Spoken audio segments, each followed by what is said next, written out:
नमस्कार मित्रों, आज सीधू ने सट के इस एपिसोड में हम अजय शुक्ला जी को निमंत्रित करे हैं और अजय जी देश के प्रतिष्ठित संपादक हैं, बेबाक अपनी बात रखते हैं, तथ्यों के आधार पर रखते हैं और हमारे जो दर्शक हैं उनको उनकी बात बहुत भाती है। इसलिए हम अजय जी को निमंत्रित करने का सोचते हैं और अजय जी हमारी रिक्वेस्ट को मानते हैं और चंडीगढ़ से आज जुड़े हुए हैं। अजय जी, आपका स्वागत है। और आज हम जिस विषय पर बात करेंगे वो हमारे प्रधानमंत्री जी ने जो 7 डेलीगेशन सर्वपक्षीय सर्वदलीय डेलीगेशंस विदेशों में भेजे हैं और कुछ लोग आ गए हैं, लौट के आए हैं, उन्होंने ब्रीफिंग भी किया। कुछ लोग अभी वहां सिंगिंग कर रहे हैं, कुछ लोग डांस कर रहे होंगे, पता नहीं। यानी प्लेजर ट्रिप है, करोड़ों रुपए का खर्च हो रहा है टैक्स पेयर्स का और न जाने उसमें क्या पाया और क्या खोया, इसका आकलन हमें आज करना है। और मैं आपसे गुजारिश करूंगा कि आप इस विषय पर अपनी राय हमारे दर्शकों को जरूर बताएं और हमें लाभान्वित करें। अजय जी, आपका स्वागत है। जी नमस्कार।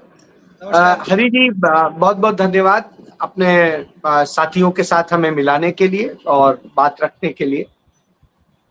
चूंकि आज हम देश की बात कर रहे हैं, हम सब के लिए हमें लगता है हर किसी चीज से ऊपर देश है और देश से बड़ा कुछ नहीं हो सकता। आज जब हमारे देश के तमाम निर्दोष लोग, जिनमें आपके अहमदाबाद से भी एक निर्दोष यात्री थे जिनका उसमें निधन हुआ, जो मारे गए, सूरत से जी सूरत से। हाँ जी।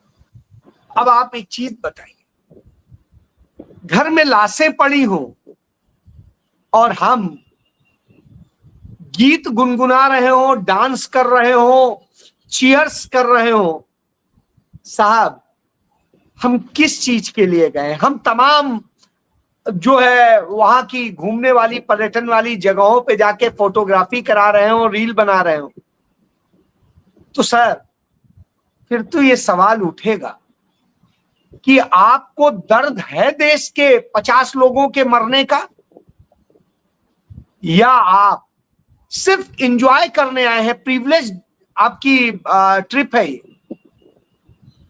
कुल मिला के आप करने क्या गए? तो पहला तो सवाल ये आता है, जब आपके ही दिल में दर्द नहीं है, 28 लोग वहां मरे, उसके अलावा बॉर्डर पे मरे, सेना के लोग मरे, 50 से अधिक लोग मरे। अब सोचिए 50 से अधिक लोग हमारे मर गए। भारत सरकार कहती है दूसरे पक्ष के 35 से 40 लोग मरे, जो सेना ने अंदाज बताया। हमारे 50 से अधिक लोग मर गए, उनके 35 से 40 लोगों के मरने की बात है। और इसके बाद हमारे लोग दर्द से कराहते हुए दुनिया को दर्द बताने के लिए जा रहे हैं और वहां पर गीत गुनगुना रहे हैं, डांस कर रहे हैं, तमाम चीजें एंजॉय कर रहे हैं, फोटोग्राफी करा रहे हैं। साहब ये कौन सा देश है? किस चीज के लिए गए हैं? जिन घरों के लोग खोए हैं उनसे पूछिए, क्या पैसे से भरपाई हो सकती है? किसी चीज से भरपाई हो सकती है? क्या वह दर्द साझा करने का वक्त था या हमें शो करने का वक्त? सैकड़ों करोड़ रुपया खर्च करके नरेंद्र मोदी ने तमाम सारे शो कर दिए। सैकड़ों करोड़ रुपया खर्च करके हमारे देश के तमाम ये डेलीगेशंस 5 स्टार होटल्स में, 7 स्टार होटल्स में रुक करके और किनसे मिल के आए? अब सबसे बड़ा सवाल है, ये सारे दल जो 33 देशों में गए, उनमें बड़ी बात यह है कि एक भी किसी राष्ट्रपति से कोई नहीं मिला, एक भी प्रधानमंत्री से नहीं मिला, एक भी ऐसे व्यक्ति से नहीं मिला जो नीति नियंता हो वहां का। और किससे? प्रेस कॉन्फ्रेंस भी कर रहे हैं तो उसमें भी वहां का मीडिया नहीं आ रहा है, हिंदुस्तान का ही जो मीडिया है वही दिखाई दे रहा है। इक्का दुक्का स्थितियां हो, कहीं पर एक डबल कॉलम की खबर भी नहीं छपी है। तो साहब ये डेलीगेशन ने किया क्या है? आप वहां जाते हैं, कहते हैं इंडिया और ये फ्रेंडशिप ग्रुप, तो ये फ्रेंडशिप ग्रुप को तो कभी भी कैसे भी आप वो कर सकते हैं, उसको तो आप जूम से और दूसरी तरीके से भी एड्रेस कर सकते हैं।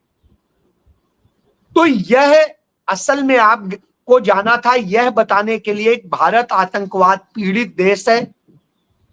हम उस दर्द से कराह रहे हैं जो आतंकवाद ने हमारे साथ किया है, गुनाह किया है, और आपको भी इसका दर्द महसूस होना चाहिए, क्योंकि आतंकवाद एक सीमा में नहीं होता, एक देश में नहीं होता, एक जाति का, धर्म का नहीं होता, वो पूरी मानवता के प्रति होता है। और आपको यह बताने की जरूरत थी कि इस आतंकवाद की जड़ में पाकिस्तान बैठा हुआ, और पाकिस्तान उसको पाल पोस रहा है। लेकिन आप क्या ये कर पाए हैं, सक्षम है? सबसे पहले जरूरत होती, जब आप ये कहेंगे पाकिस्तान ने किया है, तो आदमी कहेगा सबूत क्या है? सबूत में आपको डोजियर देना होता है, सामने रखना होता है।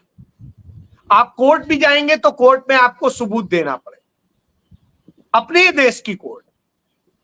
तो साहब सबसे बड़ी बात, भारत सरकार ने क्या कोई डोजियर तैयार किया था? जब आप ये सवाल पूछेंगे तो जवाब आएगा नहीं, कोई डोजियर हमारे पास नहीं। दूसरा, चलिए छोड़ दीजिए पहलगाम का, पुलवामा में इतनी बड़ी घटना हुई थी, हमारे 40 जवान सहित टोटल 46 लोग मरे थे। क्या उसमें हमने कोई डोजियर बनाया है और सौंपा है वर्ल्ड को? यह बता पा रहे हैं कि वो 300 किलो आरडीएक्स कहां से आया था? नहीं। हमसे जब यह पूछा जाएगा तो हम पूछेंगे कि पठानकोट में नरेंद्र मोदी खुद आईएसआई के लोगों को लेके आए थे, निरीक्षण कराया था, क्या आज तक उसका कोई डोजियर बना है? तो जवाब आएगा नहीं। 3 दिन तक पाकिस्तान के आतंकियों ने, या जो भी आतंकी थे, उन्होंने हमारा कब्जा कर रखा था हमारे देश के सबसे अहम एयरबेस पे, जहां से एक तरफ हम चाइना पे अटैक करते हैं, एक तरफ से पाकिस्तान के उस पे। और उस पे क्या कभी भी आज तक प्रधानमंत्री वहां गए? नहीं गए। क्या प्रधानमंत्री पहलगाम गए? नहीं गए। क्या प्रधानमंत्री पुलवामा गए? नहीं गए। क्या प्रधानमंत्री उरी गए? नहीं गए। उस उरी का भी डोजियर आज तक नहीं दिया है।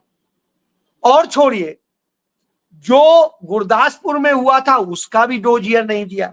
तो साहब जितनी आतंकी घटनाएं होती, और यदि आप मनमोहन सिंह की सरकार से तुलना करेंगे तो मनमोहन सिंह की सरकार में बड़े 3 आतंकी हमले हुए, कुल 3, जो जम्मू कश्मीर में, और नरेंद्र मोदी के शासनकाल में जम्मू कश्मीर में 13 बड़े आतंकी हमले हुए, 1 2 नहीं 13। अब मैं इस जगह आता हूं कि जब इतना सब कुछ है तो आप उसके सारे सबूत समेत लेके जाते। आजकल पीपीटी का वक्त है, स्लाइड चलती, आप दिखा देते, देखिए ये सबूत हैं, और वहां के जिम्मेदार उनको दिखाते जो नीतियां तय करते, जो नीतियां बनाते हैं, चाहे 2 दिन और एक्स्ट्रा रुकना पड़े, आप कम से कम मुतमईन करके आते। अब इसका उदाहरण दे रहा हूं, यही जो रेखा शर्मा, जो पहले महिला आयोग की चेयरपर्सन भी थी, नरेंद्र मोदी की बड़ी क्लोज है, जब चंडीगढ़ में पंचकुला में नरेंद्र मोदी जहां रहा करते थे तो उनके पास रेगुलर वो आती थी, पंचकुला में ही रहती। साहब उन्हें नरेंद्र मोदी ने आते ही महिला आयोग का चेयरपर्सन लगाया, सब कुछ किया, और सारी आप राज्यसभा सदस्य। वो गई थी कुवैत उस प्रतिनिधिमंडल के साथ में, तो साहब वहां पे गाना सुना रही थी, उनके गीत सबने सुने। चलिए, क्या कुवैत के लोगों को हमारी हिंदी समझ में आ रही होगी, नहीं आ रही होगी, पता नहीं, लेकिन चलिए गीत गुनगुनाया उन्होंने, बड़ी अच्छी बात है, ताली बजवा ली, यानी एंजॉय कर रहे थे आप। और नतीजा क्या हुआ उसका? भारत का प्रतिनिधिमंडल मिलता है उनके साथ, गीत सुनता है, डिनर करता है, और उसी के अगले दिन जिस कुवैत से डॉक्टर मनमोहन सिंह ने दबाव डाल करके प्रतिबंध लगवाया था पाकिस्तान पर, और पाकिस्तान को वो वीजा नहीं दे रहा था पिछले 19 साल से, 19 साल से, उसने अगले ही दिन वीजा पाकिस्तान का खोल दिया, अगले ही दिन खोल दिया। यानी आप इतना पैसा खर्च करके, गीत सुना करके, उनको खाना खिला करके, सब कुछ करके, और उसके बाद में पाकिस्तान को ये फायदा दे के आए। दूसरी घटना देख लीजिए, भारत के प्रधानमंत्री 1 जून को नरेंद्र मोदी मिलते हैं एशियन डेवलपमेंट बैंक के चेयरमैन से, और तमाम पाकिस्तान के बारे में बातें बताते हैं कि उसको आर्थिक मदद नहीं देनी चाहिए, नहीं देनी चाहिए, वो नहीं देनी चाहिए, और स्थिति ये होती है। उसी के दूसरे दिन यानी 3 तारीख को, 3 जून को, वही एशियन डेवलपमेंट बैंक 6,000 जो है डॉलर, वो मिलियन डॉलर का, उसे लोन दे देता है बिल्कुल फ्री ऑफ कास्ट। अब आप एक बात बताइए, पाकिस्तान को पैसा भी मिल रहा है, उधर माय फ्रेंड ट्रंप कहते थे। अब ट्रंप की स्थिति देखिए, जिस समय हमारा विवाद चल रहा था उसी समय में आईएमएफ ने उसे भारी भरकम रकम दे दी, और फिर आप देखिए इसी तरीके से अमेरिका ने उसे वैसे आर्थिक मदद दे दी, चाइना ने उसे हथियार दे दिए, तुर्की जो कभी हमारा अच्छा दोस्त होता था, वो तुर्की भी उसे ड्रोन दे रहा है। हम उसके साथ, हमारे तमाम व्यापारी अडानी अंबानी जैसे लोग उसके साथ धंधा कर रहे थे। आप बताइए आपने क्या, आपने वास्तव में देश के लिए क्या किया? सिर्फ एंजॉय करने भेजा। 2-3 दलों का ही आपको मेन दिखाई दिया होगा, बाकी का तो पता ही नहीं चल रहा है कि उन्होंने किया क्या। जब मैंने सबका खंगाला तो कहीं कुछ मिल ही नहीं रहा। मेरे भी मित्र हैं जो चंडीगढ़ के सांसद हैं, मनीष तिवारी सूचना प्रसारण मंत्री रहे हैं कांग्रेस सरकार में, वो भी गए थे। मैंने उन्हें निजी तौर पे पूछा, उनका अजय भाई इस समय कंट्री की बात है इसलिए कुछ वैसे नहीं बोलूंगा, पर्सनल आऊंगा तो आपको बता दूं।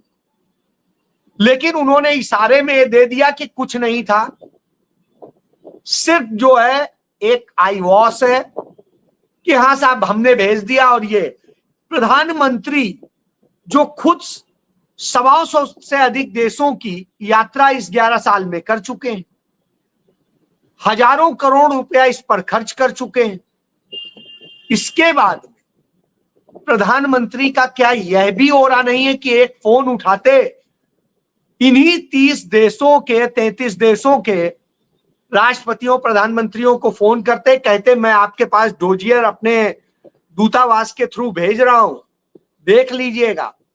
और ये सच्चाई है, और सब साथ खड़े हो जाते नहीं है। आप याद करिए, जिन दिनों श्रीमती इंदिरा गांधी प्रधानमंत्री थी, या राजीव गांधी प्रधानमंत्री थे, या पंडित नेहरू थे, उस दौर में एक एक चीज, जब पाकिस्तान के जो सहयोगी देश तक थे, जब पाकिस्तान पे बात आई, भारत पाकिस्तान की बात आई इसी कश्मीर को लेकर, तो पंडित जी यूएन में क्यों गए थे? लोग तमाम उन पे सवाल उठाते, क्यों गए थे, बड़ा गलत किया। आप देखिए, यदि वो यूएन नहीं जाते तो पाक अधिकृत कश्मीर घोषित नहीं होता, बल्कि वो पाकिस्तान का पार्ट मान लिया जाता। वहीं से उसे डिस्प्यूटेड घोषित करा दिया। पहली चीज, उससे ज्यादा उसका कोई बहुत बड़ा फायदा मिलना नहीं था। पाकिस्तान चिल्लाता रहा सालों साल तक, कि वहां जनमत कराइए, जनमत कराइए, जनमत कराइए। आपके देखिए, आपके यहां जूनागढ़ में जनमत हो गया था इमीडिएट, लेकिन पंडित नेहरू ने कश्मीर में जनमत नहीं होने दिया, आज तक नहीं हुआ। ये उन्हीं की नीति थी, क्योंकि संयुक्त राष्ट्र संघ में ले तो गए और लेने के बाद वो दबाव डाला कि उस चीज को इंप्लीमेंट भी नहीं किया और संयुक्त राष्ट्र कुछ कर भी नहीं पाया, जबकि हम बहुत कमजोर देश थे उस समय। और स्थिति ये है कि बाद में उनकी बेटी आई, उन्होंने पाकिस्तान के दो टुकड़े भी किए और शिमला समझौता के जरिए करा लिया कि अब कश्मीर भारत पाकिस्तान के मसले द्विपक्षीय हैं, अंतरराष्ट्रीय नहीं। यानी हमने हर तरह से उन्हें घेर के अपने कब्जे में ले लिया। जो पाकिस्तान हमें दोनों तरफ से अटैक करता था, एक तरफ से तो खत्म कर दिया, वो दोस्त राज्य बना दिया, और दूसरी तरफ आपको हमने इतना छोटा सा कर दिया कि अब आप सीमित रहिए। और यही वजह है कि 1971 के बाद में कभी भी पाकिस्तान का आज तक कोई युद्ध नहीं हुआ। वो आतंकवादियों के थ्रू खेल करता है। वो भी आप देखिए 1989 में जब कांग्रेस की सरकार थी राजीव गांधी की, तब तक कोई आतंकी हमला कभी नहीं हुआ था। ये सारी शुरुआत 90 के दशक से शुरू होती है और फिर धीरे धीरे धीरे धीरे जिस तरह बढ़ती आती है तो मर्ज बढ़ता गया। तो यह कूटनीति होती है, यह अंतर है। इसीलिए मैं बार बार कहता हूं, एक चीज को जरूर जिक्र करूंगा। आप देखिए, मैंने जितनी बातें कही, यदि आप राहुल गांधी के संसद में दिए गए तमाम भाषणों को देख लेंगे तो उन्होंने यही बताया है कि भारत कहां गलती कर रहा है। उन्होंने बताया था कि हमारी कूटनीति में कहां गलती हो रही है, हम किस तरह चाइना और पाकिस्तान को अलग रखते हैं, हम किस तरह से चाइना, नेपाल, भूटान, बांग्लादेश, श्रीलंका, मालदीव और वर्मा से इनको अलग रखते हैं। और जब इनको अलग रखते हैं तब हम सुरक्षित रहते हैं चारों तरफ, तब हम पाकिस्तान के खिलाफ खुल के अटैक कर पाते हैं। और यही वजह है कि कभी इसके पहले 2014 के पहले कभी भी चाइना पाकिस्तान के साथ नहीं आ पाया। ये हमारी कूटनीति थी। लेकिन साहब, हम यदि खुद सोचने लगे, मैं ही यदि सोचने लगूं कि मैं ही सबसे विद्वान हूं, तो डॉक्टर साहब आप ये समझ लीजिए कि मुझसे बड़ा मूर्ख कोई नहीं। असल में हर कोई भी व्यक्ति परफेक्ट नहीं होता है भगवान के सिवा। तो ऐसी स्थिति में निश्चित रूप से देखिए, अकबर से हमें यह सीखना चाहिए। अकबर पढ़ा लिखा नहीं था, लेकिन अकबर जानता था कि मैं पढ़ा लिखा नहीं हूं, तो उसने क्या किया, अपने चारों तरफ नवरत्न कह के विद्वान बैठा लिए और एक सफल शासक हुआ। यही तरीका होता है। यदि आपको नहीं आता, तो हम भी जानते हैं नरेंद्र मोदी को नहीं आता, तो साहब आपको जो आता है, प्रचार आप अच्छा कर लेते हैं, आप भाषण अच्छा दे लेते हैं, डायलॉग दे लेते हैं, जुमले दे लेते हैं, वो अच्छी बात। राहुल गांधी ये काम नहीं कर पाते। तो आपको राहुल गांधी से क्या सीखना चाहिए था? आप राहुल गांधी को बुलाते, कहते राहुल जी आप इकोनॉमिक्स में बहुत अच्छे हैं, आप बताइए, आपने सोशियो इकोनॉमी पे पढ़ाई की है इतने बड़े दुनिया के विश्वविद्यालय में, बताइए इसमें मदद की। नोटबंदी से क्या फायदा क्या नुकसान होगा, जीएसटी कैसे करने से क्या फायदा होगा क्या नुकसान होगा, कोरोना के समय में जब राहुल गांधी ने चेताया था क्या क्या करें तो कैसे सिस्टमैटिक ढंग से किया जाए तो उससे क्या फायदा नुकसान होगा, और हमारी कूटनीति, विदेश नीति, चूंकि आप इंटरनेशनल रिलेशन और पॉलिटिक्स पे भी पढ़े हैं, वो भी बता दीजिए। तो ज्ञान वहां से ले लेते, आप उनको से अच्छा दोनों वार्टर कर लेते, कहते हैं हम आपको ये सिखा देते हैं कि कैसे भाषण और चुनाव प्रचार किया जाता है, आप ये हमें सिखा दो। मुझे लगता है इस देश का सबसे ज्यादा भला हो जाता। लेकिन क्या है, हमने ये किया कि नहीं साहब हम ही हैं, और उसका नतीजा ये हुआ कि देश ही। आपको एक उदाहरण, कि जब भारत आजाद हुआ तो भारत के अंदर कोई संविधान तो लागू नहीं था। इंडिया एक्ट 1935 के तहत प्रधानमंत्री होता था। उस प्रधानमंत्री के पास में वो एग्जीक्यूटिव आदेश से प्रधानमंत्री था, वास्तव में तो कोई प्रधानमंत्री टाइप की चीज थी नहीं। जो भी पद थे सब सिंबॉलिक थे, अख्तियार कुछ था नहीं। जो पूरा कश्मीर है उस पर कब्जा हो चुका था पाकिस्तान का। हमने तो जितना कश्मीर बचा लिया, जितना जम्मू बचा लिया साहब, वो तो हमने पाकिस्तान से छीना है, हमने कहीं सरेंडर नहीं किया है। हमने तो उल्टा उस सीमा तक 1.25 साल युद्ध लड़ा है। फिर आप देखिए चाइना के मामले में भी देखिए, हमने चाइना के आगे कोई सरेंडर नहीं किया है, हम लड़ाई लड़े और सब कुछ किए। और जब आप एक चीज देखिए, इंटरनेशनल चार्टर पे उसकी रिपोर्ट है, गुटनिरपेक्ष आंदोलन का एक कोलंबो अधिवेशन हुआ था जब भारत पाकिस्तान चाइना का युद्ध हो गया। वहां प्रस्ताव पारित किया गया जो 2500 वर्ग किलोमीटर की जमीन जो चाइना ने कब्जा की है वो छोड़े। और वहां प्रस्ताव पारित हुआ, ये पंडित नेहरू का था, जिसमें 50 देशों ने प्रस्ताव पारित किया। और उस प्रस्ताव के आधार पर चाइना को पीछे अपनी सेना ले जानी पड़ी थी। याद करिए, भारत ने उसने खुद ही अटैक किया था, खुद ही पीछे गया। भाई नेहरू तो कह सकते थे हम नहीं हारे, हम तो जीत गए क्योंकि हमने तो चाइना को भगा दिया। लेकिन नहीं, वो सच बोलते थे तो उन्होंने कहा नहीं, हम असल में हारे, लेकिन हमने जीता है भाई। हमने वो जमीन भी हासिल की, हमने सब कुछ ले लिया, हमारा तो कुछ नहीं गया। जिस आक्साई चीन की बात करते हैं, मुझे दिखा दीजिए किसी नक्शे में कभी आक्साई चीन। आज नहीं, आप मौर्य शासन काल से लेके ब्रिटिश शासन काल तक और आज तक बता दीजिए कब कौन राजा, कौन वो जाके वहां पर झंडा फहराया है, या झंडा हमारा रहा है, या कभी रहा है? कभी नहीं रहा है। हमने असल में जॉनसन लाइन के आधार पे कह दिया कि हाँ, दावा कर दिया कि हमारा है। असल में हमारा कभी था ही नहीं। कभी कश्मीर के राजा ही गए हो तो बता दे, आप एक नहीं दिखा सकते। इसलिए मैं यही कहता हूं कि कम से कम झूठ के आधार पे नहीं, हमें देश के बारे में सोचना हो। इंदिरा जी ने बताइए कभी क्या? इंदिरा जी तो डरा के रखती थी तमाम देशों को, उनके आगे तो हवा खराब होती थी अमेरिका की, आज हमारी खराब हो रही है। राजीव जी को देख लीजिए, राजीव जी ने जब होता था कितना तगड़ा हमला बोला था पाकिस्तान को लेकर के, और टाइट करके रख दिया था। कभी भी उन्होंने सरेंडर नहीं किया, कभी भी त्रिपक्षीय वार्ता नहीं हुई। इसके बाद में उन्होंने सदैव देश को हासिल ही कराया। आज अरुणाचल प्रदेश राजीव गांधी के कारण हमारे पास है। नेफा में जब उन्होंने के सुंदर जी के नेतृत्व में सेना भेज करके और कैसे भारत में मिला लिया था।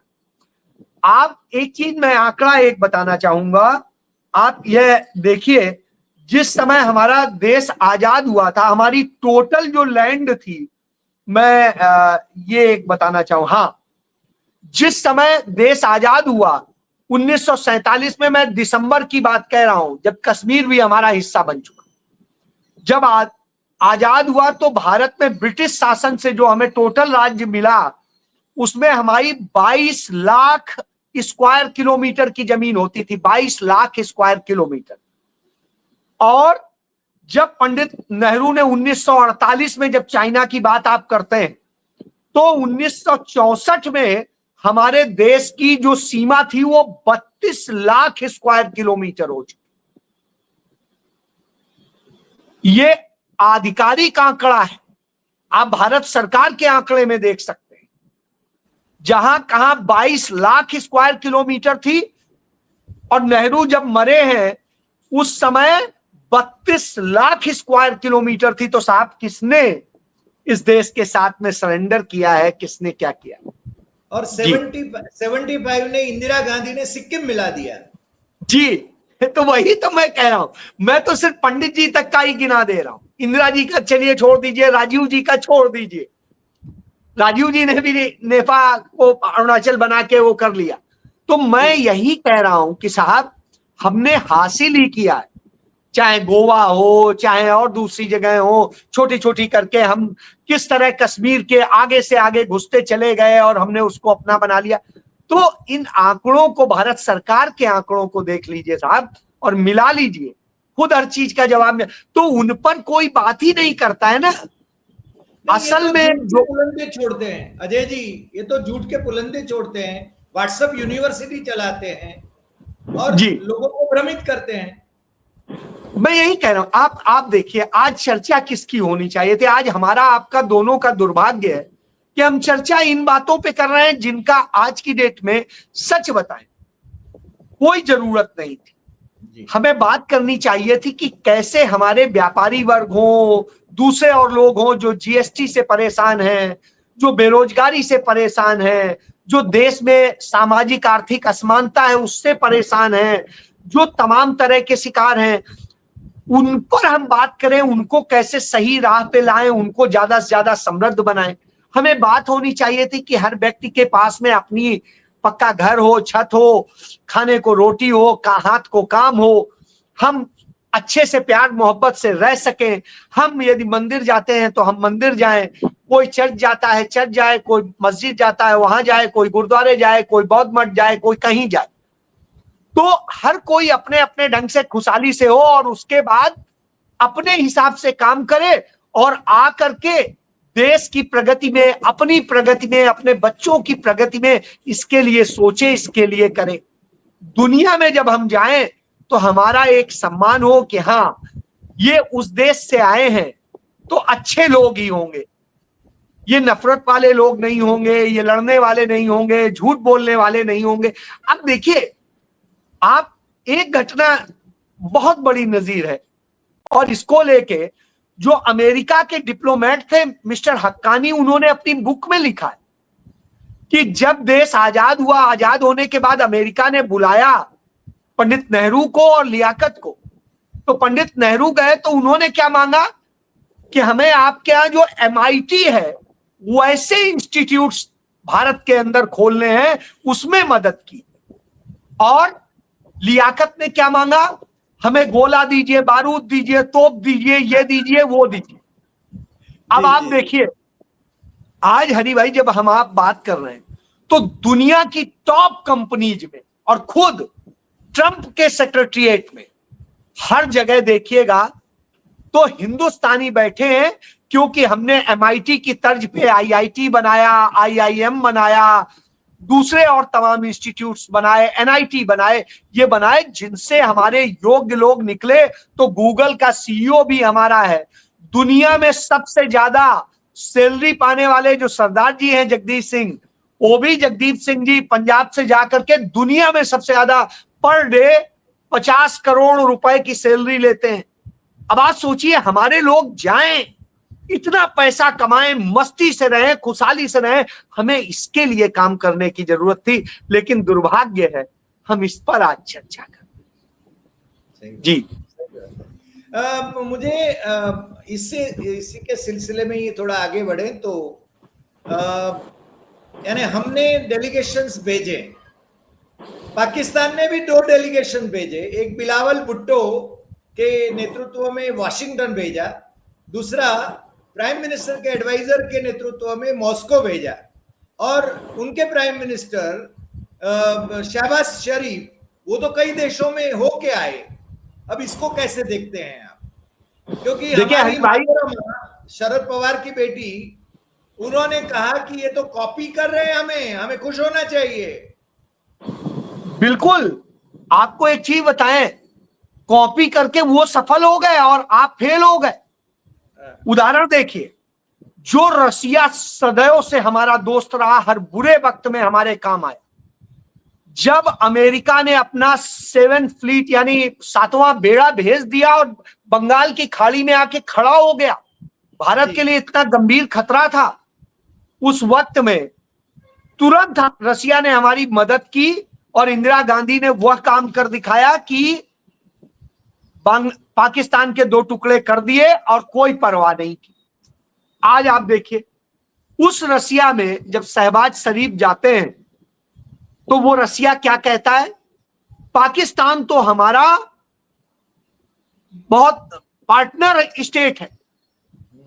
अब उसे वो अपना पार्टनर बता दे रहा है, जिस पर जब प्रतिबंध था तो भारत सब खरीदारी भी कर रहा था, सब कुछ कर रहा था, उसके लिए तमाम गुणगान कर रहा था। तो साहब, आपने उसका देश के लिए इस्तेमाल नहीं किया, अपने कुछ पूंजीपतियों को धंधा दिलाने के लिए रसिया का इस्तेमाल किया। वो गया अपनी कंट्री के लिए, तो कंट्री को पार्टनर कहला करके और आ गया। रसिया आपके साथ खड़ा नहीं हुआ, पहली बात, जो आपके साथ हर बुरे वक्त पे खड़ा था। दूसरा, आप देखिए बिलावल भुट्टो कितनी बड़ी सफलता है, जिस पाकिस्तान के लिए हम दुनिया में बताने के लिए अपने इतने डेलीगेशंस भेज रहे हैं वहां कि वो आतंकवादी है, आतंकवादी है। संयुक्त राष्ट्र संघ आतंकवाद के खिलाफ जो निरोधी एंटी टेररिस्ट का जो वो बनाता है कमेटी, उस स्थायी समिति का, परमानेंट कमेटी का वाइस चेयरमैन पाकिस्तान को बना देता है, वाइस चेयरमैन। अब आप यह समझिए, जिसे हम आतंकी बता रहे हैं वही आतंकवाद रोकने वाली कमेटी का वाइस चेयरमैन है। अब कौन सी हमारी कूटनीतिक सफलता है साहब? हम तो ये डेलीगेशन और ये सब भेज के हमने क्या मजाक करा लिया? वही अमेरिका जिसे हम ये कह रहे थे, वो लश्कर तैयबा से जुड़े हुए एक आतंकी के बारे में, और जाता है सऊदी अरब में और उसे अपने साथ लेता है और कहता है कि अरे ये तो बहुत अच्छे आदमी है और हमारे दोस्त, और वो उनको कर लेता है। और अमेरिका अपने यहां पाकिस्तान से जुड़े हुए वो आतंकवादियों को समर्थन करने वाले वो दो लोगों को अपने पर्सनल कैबिनेट में शामिल कर लेता। जी। तो हमने कौन सी सफलता हासिल की सर? सबसे बड़ी बात है, हम बड़ी बड़ी बातें बोल दें और अमेरिका क्या कह रहा है, जिस पाकिस्तान को मतलब चूजे की तरह से है हमारे लिए, वो पाकिस्तान को वो बराबर हमारे खड़ा कर देता जी। अब हम अपने स्वांतः सुखाए के लिए कुछ भी भाषण दे दे, उससे तो बात नहीं चलेगी। सही बात। सबसे बड़ी बात है, हमने रिजल्ट क्या दिया? तो ढाक के 3 पार, कुछ नहीं है हमारे।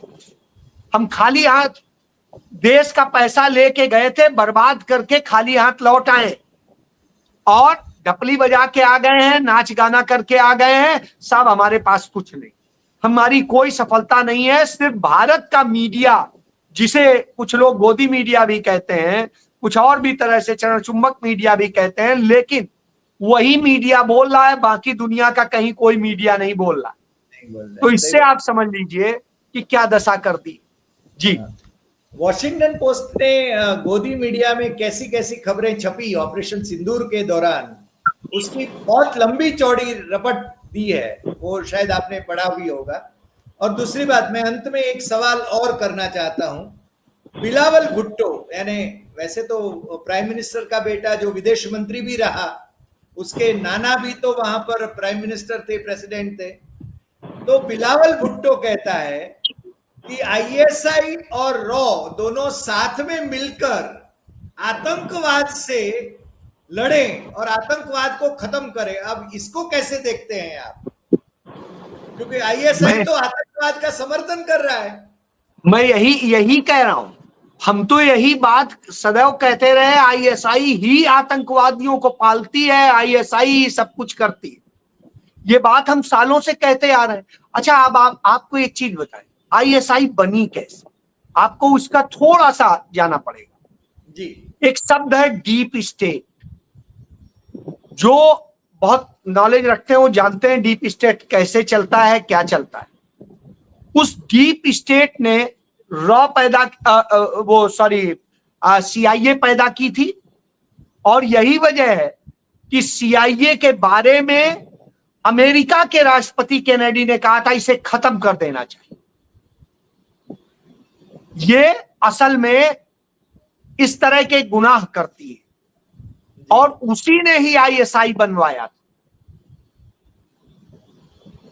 ये पूरा जो नेटवर्क है जो डीप स्टेट चलाता है उसी के पास, और ये सारे देशों को अस्थिर करके अपनी सत्ता कायम रखते। फेडरल बैंक पे इनका कब्जा होता है, आज तक इन्हीं का कब्जा है, इन्हीं की बनाया हुआ।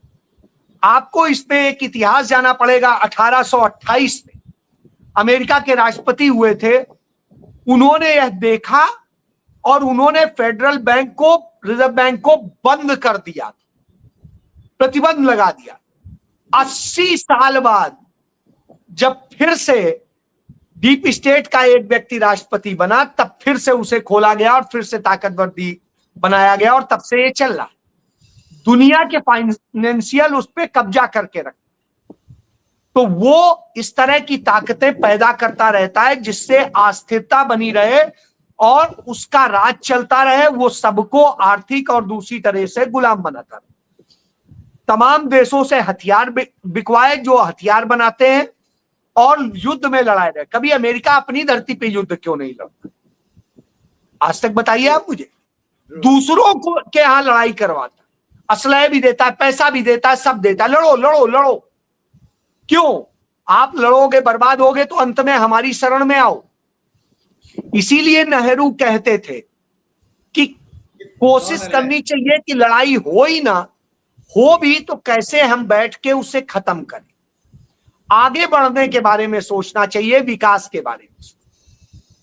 तो यह अंतर है।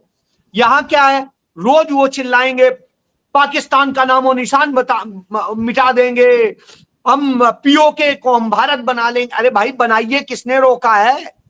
मौका आया तब तो आप भाग खड़े हुए, सरेंडर कर गए। अब जब आप सरेंडर कर गए तो कोई और क्या करेगा?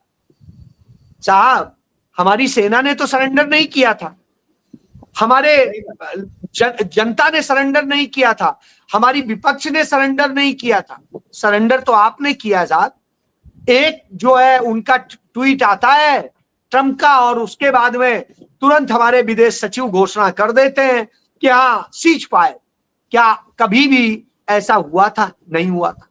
आप मुझे बता दीजिए, कभी चाइना के साथ लड़ाई हुई थी तो भारत ने कभी सीज फायर की घोषणा की हो?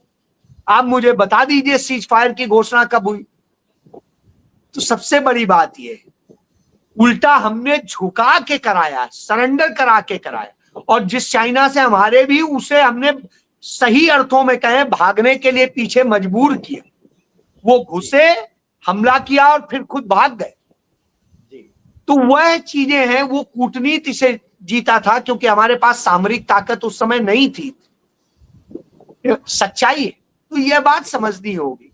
जी अजय जी, आप कई ऐसे पहलू को पब्लिक फोरम में ले आते हैं जो लोगों के ध्यान में नहीं है, इतिहास उनको मालूम नहीं है, या तो उनको समझना नहीं है।